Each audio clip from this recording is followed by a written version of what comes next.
Hi guys, so I was tagged by the wonderful Charlotte over at Charrs' new chapter to do the Disney book tag. Ergo, I am here to do that video. I will of course link Charrs and the original creators' videos down below, so definitely go and check those out. And in the meantime, I hope you enjoy the video. Question Little 1 is inspired by The Little Mermaid, and it is to name a character in a book who is a fish out of water. So I decided to go for Vivian from Vivian vs. the Apocalypse by Katie Coyle. This is an apocalyptic novel.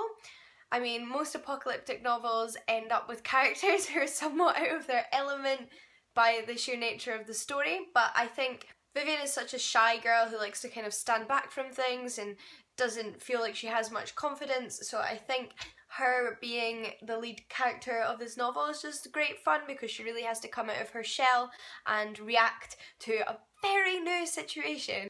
Question number 2 is inspired by Cinderella, and that is a character who went through a major transformation. And for that I've decided to go for Moist von Lipwig from Going Postal by Terry Pratchett. Now, Moist von Lipwig definitely doesn't entirely reform throughout this series of books.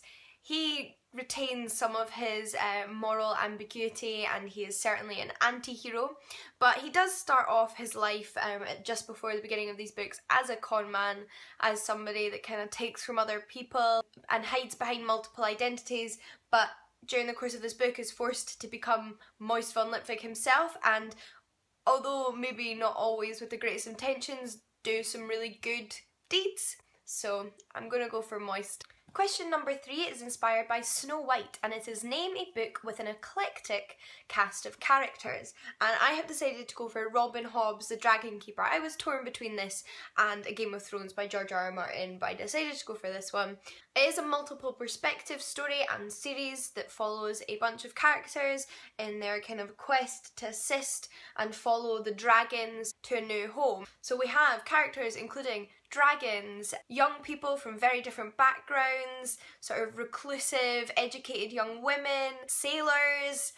We have heterosexual and homosexual characters, and it's just, I do think you get a really nice bunch of characters in this, and they interact really well and really interestingly with each other, and none of them are perfect, and they're quite identifiable in that way. Question number 4 is inspired by Sleeping Beauty, and it is a book that put you to sleep, and I have decided to go for what might be a bit of a controversial answer, and that is The Book Thief. I didn't quite make it to the end of this book, and it took me a very long time to make it as far as I even did because I just didn't like it. I was expecting something phenomenal the way everybody talked about it, but it took such a long time for there to be any action. Not to mention, I don't particularly enjoy novels set during either of the world wars. It's not really my genre. I don't think it was poorly written. I think there was bits that I was reading and thinking this is lovely, but I just thought it was dull and really predictable. I guessed the ending, I checked with a friend, I was right. I think because it was so hyped,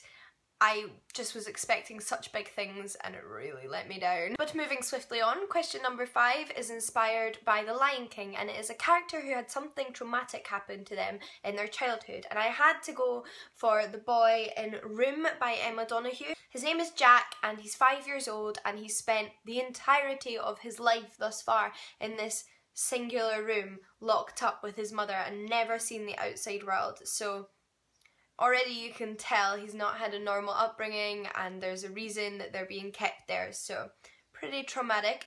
Question number 6, inspired by Beauty and the Beast, is a beast of a book that you were intimidated by but ended up loving, and I'm going to say the sequel to Eragon, which is Eldest.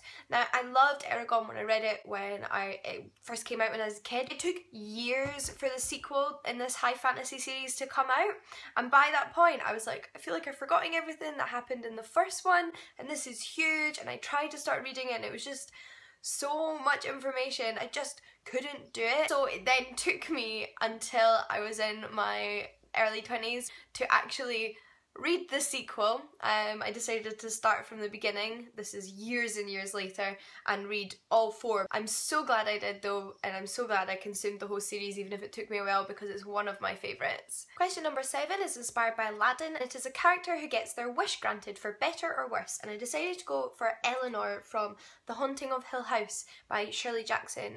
She's a character who at the beginning just feels quite lonely and lost, and she's had these supernatural experiences in her youth, and just kind of wants to be believed and meet other people that understand.